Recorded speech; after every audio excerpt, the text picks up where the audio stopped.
storytelling. He's a character that thrives on plant and payoff. He's a character that thrives on connections and drama. He's a character that internally is crafted to be a soap first and a superhero later. However, the higher ups that dictate the story of an entire universe mean that Spider-Man's corner has to mold and shape itself around the larger story as a whole, which is why you have to have Tony Stark in Spider-Man Homecoming, which is why Scorpion couldn't be the main villain of the sequel, and why Mysterio had to be the villain of the sequel. The universe interfered, and there was nothing John Watts or anyone else could do about it, even though I'm pretty sure John Watts wanted Scorpion to be the villain. And this is the unspoken rule of MCU Spider-Man that doesn't get enough attention, because it's about to happen again in front of your own eyes, and you don't even realize it. In MCU Spider-Man 4, without a doubt, Kingpin is going to be the main villain of that story, or at least his influence is going to be felt across the film. Now, people will tell me, well, isn't this what you've wanted for such a long time?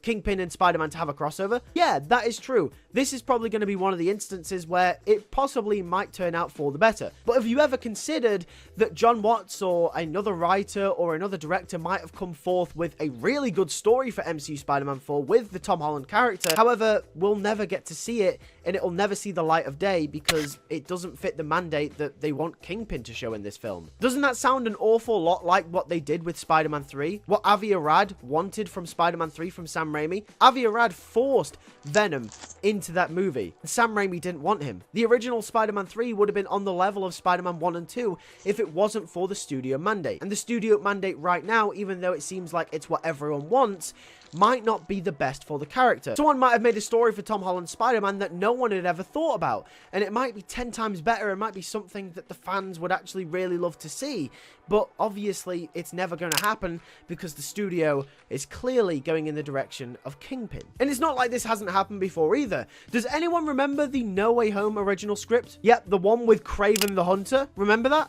The original No Way Home script was going to be where Kraven was actually hunting Spider-Man because his identity got leaked. That would have been absolutely insane. But no, we got the multiverse. And I'm not complaining because in this instance, we actually got something that we've wanted for a long time, which is that infamous crossover between the three Spider-Men. But does anyone realize how good Kraven could have been in a story like that? I don't think people do. And does anyone know why it didn't happen? Because the MCU was starting out their multiverse saga, and the third Spider-Man film landed straight in the middle of it. I guess my overall point is if the MCU didn't interfere with the Spider-Man films, then we probably would have got something entirely different. We probably would have been looking at Peter facing Vulture in Homecoming, creating his own enemies and having to face the consequences in Far From Home with Scorpion, only to get his identity leaked in a last sort of revenge for Matt Gargan, for Kraven to eventually end up hunting him for the reward. I mean, that sounds amazing. I don't know why we haven't actually gotten that. So the issue isn't Tony Stark, the issue isn't Nick Fury, and the issue is not, to many people's surprise, the multiverse. The issue is the bigger picture. The issue is the Marvel Cinematic Universe as a whole. Spider-Man simply just does not work in this universe. And I believe that if he wasn't in this universe, we would have gotten better stories for it. Don't get me wrong, I love the MCU Spider-Man films. I think they are great. I don't think they're bad by any means. However, I do believe if he wasn't in the MCU, we would have got a story more akin to what we got with the Sam Raimi trilogy and the Amazing Spider-Man movies. Yeah, people didn't like the Stark story, and maybe they will like what they do with Wilson Fisk. But you'll never know what you could have gotten. And this is why Spider-Man is better off on his own. Because when writers can do what they want, we get Into and Across the Spider-Verse, we get Spider-Man 2, we get games like Marvel Spider-Man, we get shows like Spectacular Spider-Man, the list goes on and on. They are all Spider-Man products, not confined by boundaries of a larger entity. And with that, I rest my case and pray to God MCU Spider-Man 4 is actually any good. Okay, thank y'all for watching. I was able to finally complete this video.